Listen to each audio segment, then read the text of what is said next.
The certificate in my hand felt insubstantial as tissue paper.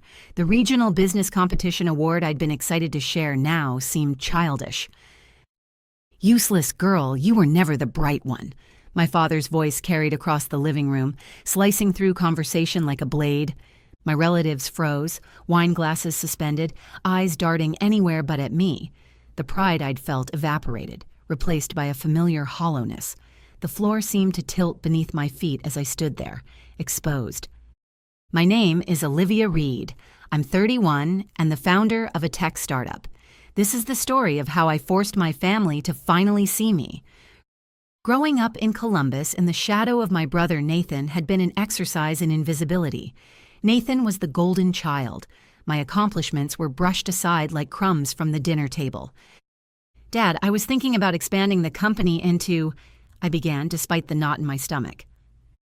"Olivia, please," my father interrupted. "Your brother just secured $1 million contract. Can we focus on actual success for a moment?" My mother gave me a sympathetic glance, but remained silent. My Aunt Patricia patted my hand and whispered, "Maybe business isn't your thing, dear. You were always so good with your little crafts." Little crafts? My tech startup that had been growing for 3 years was reduced to a hobby in their eyes. I nodded politely and excused myself to the kitchen. My phone buzzed, a text from my business partner, Mia. "Did you tell them about the investor meeting?" I typed back, "Not yet, timing's not right." What I didn't say was that the timing would never be right in this house. My father had decided long ago that I lacked what it took to succeed. Too emotional, he'd say, not strategic enough. And my personal favorite, not CEO material.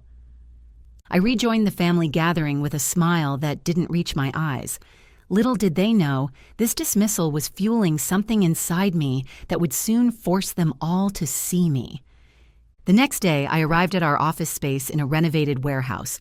My company, NeuroSync, had started as an idea sketched on napkins during lunch breaks at my former software development job.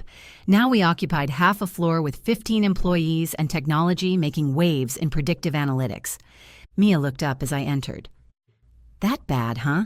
she asked, sliding a coffee toward me. "Same story, different day," I replied. "Nathan secured some contract with the state government, and you'd think he'd solved world hunger.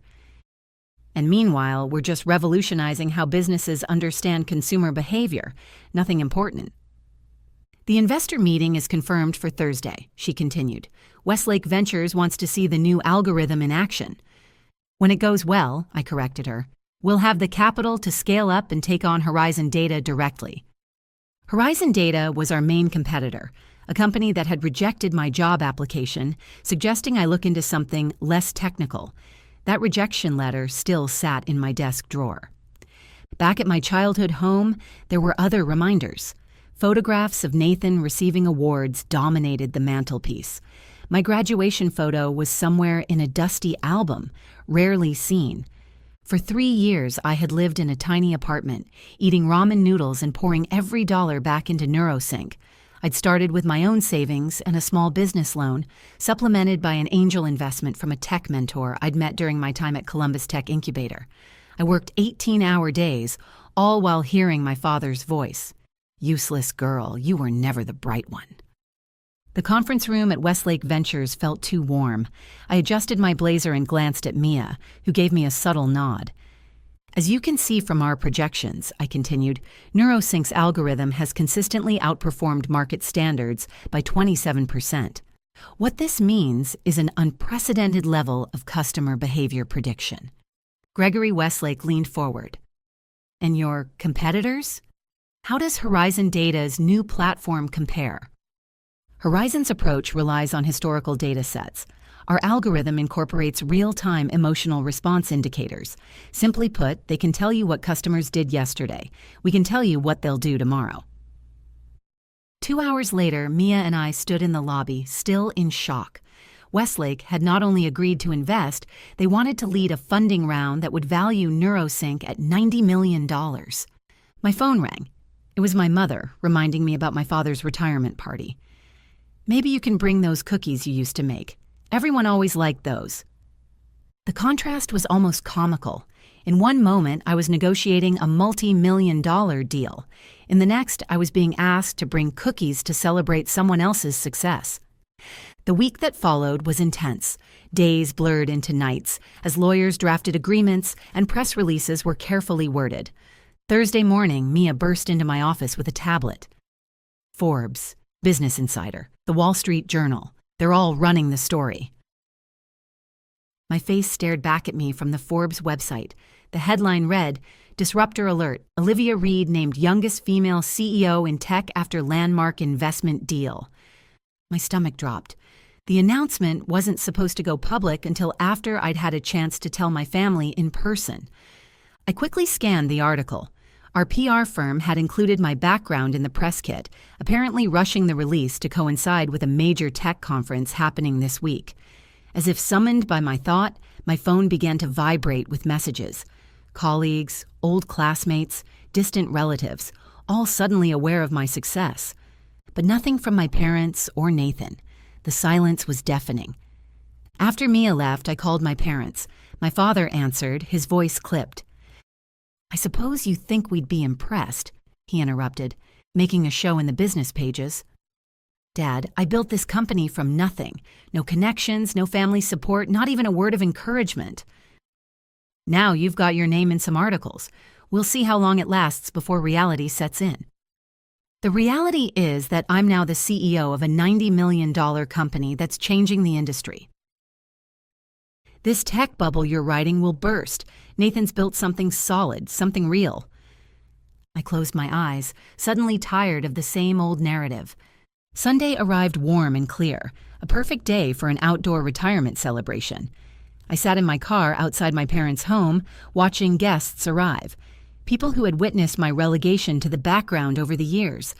With a deep breath, I stepped out of my new Jaguar F-Type, a congratulatory gift to myself that I'd purchased with a small advance from the investment deal that had closed just yesterday. The sleek vehicle was not subtle, nor was it meant to be. As I retrieved a small, elegantly wrapped package, I felt eyes turning in my direction. Cousin Drew stopped mid-conversation, his mouth slightly open. "Is that Olivia?" I handed him the keys. "Mind parking it for me? The driveway is getting crowded." My mother spotted me first, her greeting freezing as she took in my appearance. Gone was the practical daughter they were used to. Today I wore a tailored cream suit with a bold blue silk blouse, designer heels, and jewelry that quietly spoke of success. "Olivia," she managed, "you look different." I approached my father at the grill. "Dad," I said, extending the small package, "happy retirement." He turned, his expression unreadable. He accepted the gift with a nod but made no move to open it. "You didn't need to bring anything," he said stiffly. "I wanted to," I replied, maintaining eye contact. As I walked away, I heard one of his friends say, "Bob, isn't that your daughter who's been in the news? The CEO?" Nathan and his wife Jennifer watched me approach with poorly concealed surprise. "Quite an entrance, sis," Nathan said. "Nice car." Jennifer cut in. "We read about your company. It's very impressive. Why didn't you tell anyone what you were working on all these years?" "I did," I answered simply, "many times. No one was interested in listening." Nathan shifted uncomfortably, clearly remembering the family dinners where my attempts to discuss my business were brushed aside. "Well, we're all certainly interested now," Jennifer continued. "Everyone's talking about that valuation, $90 million. I noticed heads turning at nearby tables when she said the figure. Whispers spread like ripples in a pond. "Thank you," I said. "It's been a long road, but the technology is revolutionary." Nathan cleared his throat. "I'd love to hear more about it sometime. My company might even be interested in implementing something like that." The irony wasn't lost on me. 3 years ago, I'd approached Nathan about a potential partnership. He had declined, suggesting I focus on something more established first. "I'll have my assistant reach out," I replied, the polite corporate response coming easily now. As the afternoon progressed, the dynamic shifted palpably. Relatives who had previously gravitated toward Nathan now sought me out, asking about NeuroSync, about what it was like to be featured in Forbes, about my secrets to success. My father remained by the grill, watching this transformation of his usually overlooked daughter with an unreadable expression. He had still not opened my gift, a custom-engraved watch bearing the inscription, "To New Beginnings. Love, Olivia." Eventually, my father tapped his glass for attention. He began with anecdotes from his years as an engineer, then turned to family acknowledgments. And of course, I'm proud of my children. Nathan, who's making his mark at Hamilton Financial, recently promoted to vice president. A polite round of applause followed. And Olivia, my father continued, his voice faltering slightly, who apparently has been quietly building something none of us fully understood. The yard was silent now, the tension palpable. I always said she was the emotional one, he added with a small laugh. It seems I may have underestimated how far that emotional intelligence could take her. It wasn't an apology, not even close, but it was the first public acknowledgement from my father that he might have been wrong about me. As glasses were raised, I saw something new in many eyes: respect. As the night progressed, I found a moment alone with my father. He stood at the edge of the yard, nursing a whiskey. "You haven't opened your gift," I said. He looked at me, really looked at me, perhaps for the first time in years. I wanted to wait until it was quieter. "So," he said finally, "CEO?" "Yes." "Of a $90 million company?" "Yes." "And the youngest woman to do it, according to those articles?" "That's what they say." A long pause followed. "I don't understand it," he admitted.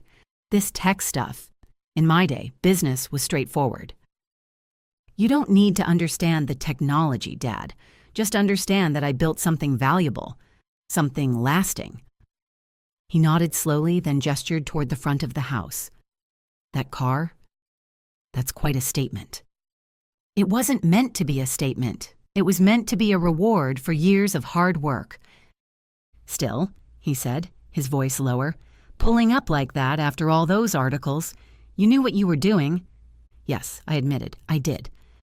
2 months later, with our funding secure and expansion plans underway, NeuroSync's new headquarters opened in downtown Columbus. To my surprise, my entire family attended the ribbon-cutting ceremony. My mother hugged me tightly. "We're so proud of you, Olivia. I'm sorry if we didn't show it before." Nathan approached next.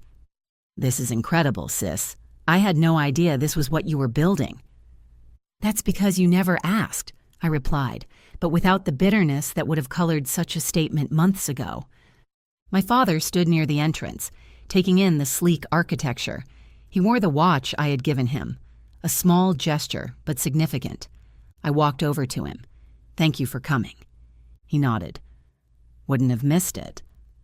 "You know, Dad, all those times you called me useless, told me I wasn't the bright one.